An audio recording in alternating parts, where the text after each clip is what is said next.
कालपुरुष की 8वीं राशि वृश्चिक है। वृश्चिक राशि के अधिपति है मंगल।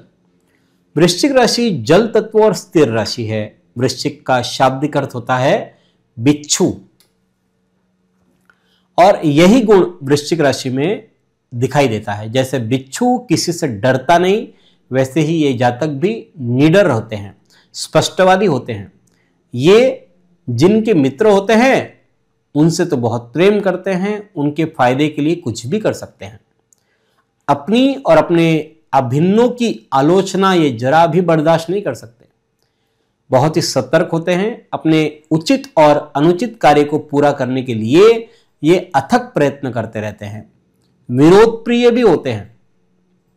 रहस्यात्मक विषयों में, तंत्र मंत्र में इनकी रुचि होती है। हथियार रखने का भी शौक इनको होता है। ये अपने निर्णय पर दृढ़ होते हैं। सरलता से विचलित नहीं होते। ये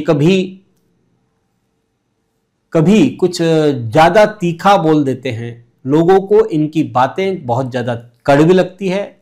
वाद विवाद में ये पक्ष विपक्ष की चिंता नहीं करते। इन्हें क्रोध बहुत जल्दी आ जाता है और फिर ये उसे नियंत्रित नहीं कर सकते। विद्रोही प्रकृति के होते हैं। आवेश में आने पर अपने परम स्नेही से भी कटुता रखते हैं। बदला प्रतिशोध लेने में निपुण और तत्पर होते हैं। दूसरों की कमियां निकालने में भी निपुण होते हैं। अपनी बातों को बढ़ा चढ़ा करके पेश करना इनको पसंद होता है और उसका ढिंडोरा भी पीटते रहते हैं। वृश्चिक जातकों के लिए गोचरीय स्थिति गुरु वर्ष के प्रारंभ से लेकर के 14 मई तक सप्तम भाव में, और 14 मई से 18 अक्टूबर और 5 दिसंबर से वर्ष के अंत तक ये आ जाएंगे अष्टम स्थान पर। 18 अक्टूबर से 5 दिसंबर तक अतिचार करके भाग्य में गुरु का गोचर होगा। शनि वर्ष के प्रारंभ से लेकर के 29 मई तक चतुर्थ में, 29 मई से वर्ष के अंत तक पंचम स्थान पर रहेंगे। राहु वर्ष के प्रारंभ से लेकर के 29 मई तक पंचम में और 29 मई से वर्ष के अंत तक चतुर्थ भाव में राहु का गोचर होगा। केतु वर्ष के प्रारंभ से लेकर के 29 मई तक आय स्थान पर और 29 मई से वर्ष के अंत तक दशम भाव पर केतु का भ्रमण होगा। वृश्चिक जातकों के लिए ये जो वर्ष है ये मिला जुला है। गुरु वर्ष के प्रारंभ से लेकर के 14 मई तक, और गुरु केतु आपके पक्ष में है। इस अवधि में धैर्य और साहस से लाभ में वृद्धि हो रही है। सुख सुविधाओं में इजाफा हो रहा है। धन और संतान का सुख मिलेगा। धार्मिक विषयों में रुचि बढ़ेगी। शिक्षा के लिए समय उत्तम है। बुद्धि का प्रयोग सकारात्मक दिशा में होने से आय के स्रोत बढ़ रहे हैं। अपने कार्य से लाभ मिलेगा। आर्थिक स्थिति में मजबूती आएगी। कारोबार या किसी मामलों से निपटने के लिए आपको लंबी दूरी की यात्रा करनी होगी। यात्रा सुखद और सफल रहेगी।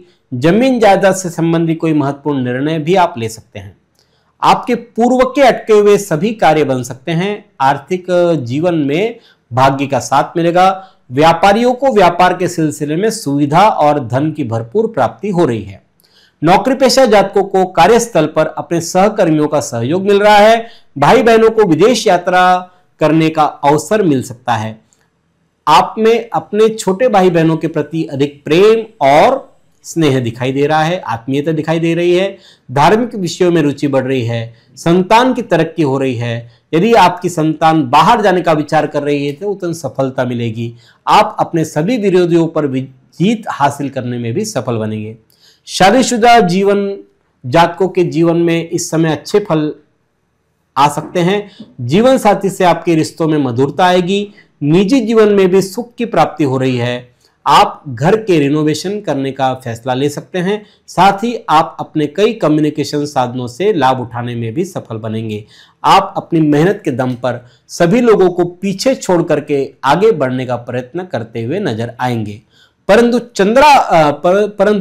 14 मई के बाद शनि, राहु और केतु और गुरु ये चारों ही बिल्कुल विपरीत हो जाएंगे आपके। आवेश पर काबू रखें, क्योंकि इससे धन का नुकसान हो सकता है। व्यवसायिक क्षेत्र में उतार चढ़ाव चलते रहेंगे। चिंताएं बढ़ेगी। आर्थिक उलझने बढ़ेगी। निराशात्मक विचार आप पर हावी होने लगेंगे, जिसे दूर करने का प्रयत्न आपको करना होगा। नौकरी में सहकर्मियों पर अधिक विश्वास न करें। विद्यार्थियों को स्मरण शक्ति में कमी हो सकती है, चोटिल होने की संभावना भी बन सकती है।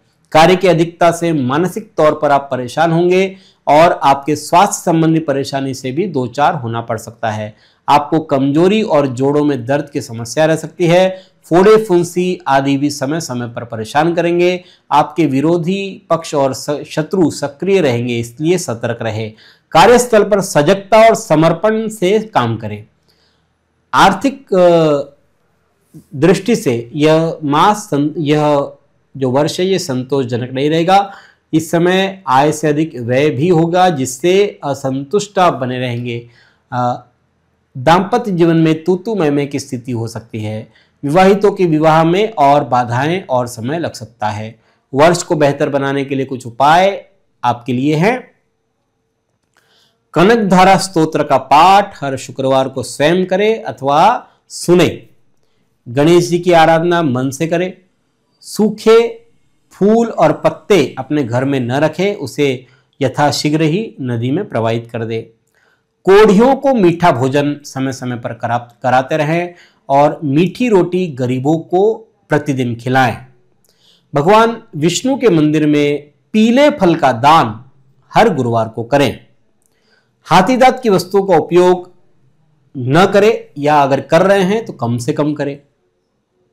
प्रगति के लिए पीले चंदन की माला आप धारण कर सकते हैं, या उस माला से आप अपने गुरु मंत्र का जप करें और उस माला को पूजा घर में रख के उसका पूजन करें। सफेद गाय की सेवा प्रतिदिन करते रहें। इन उपायों से वृश्चिक जातकों के कष्टों में कमी आ सकती है।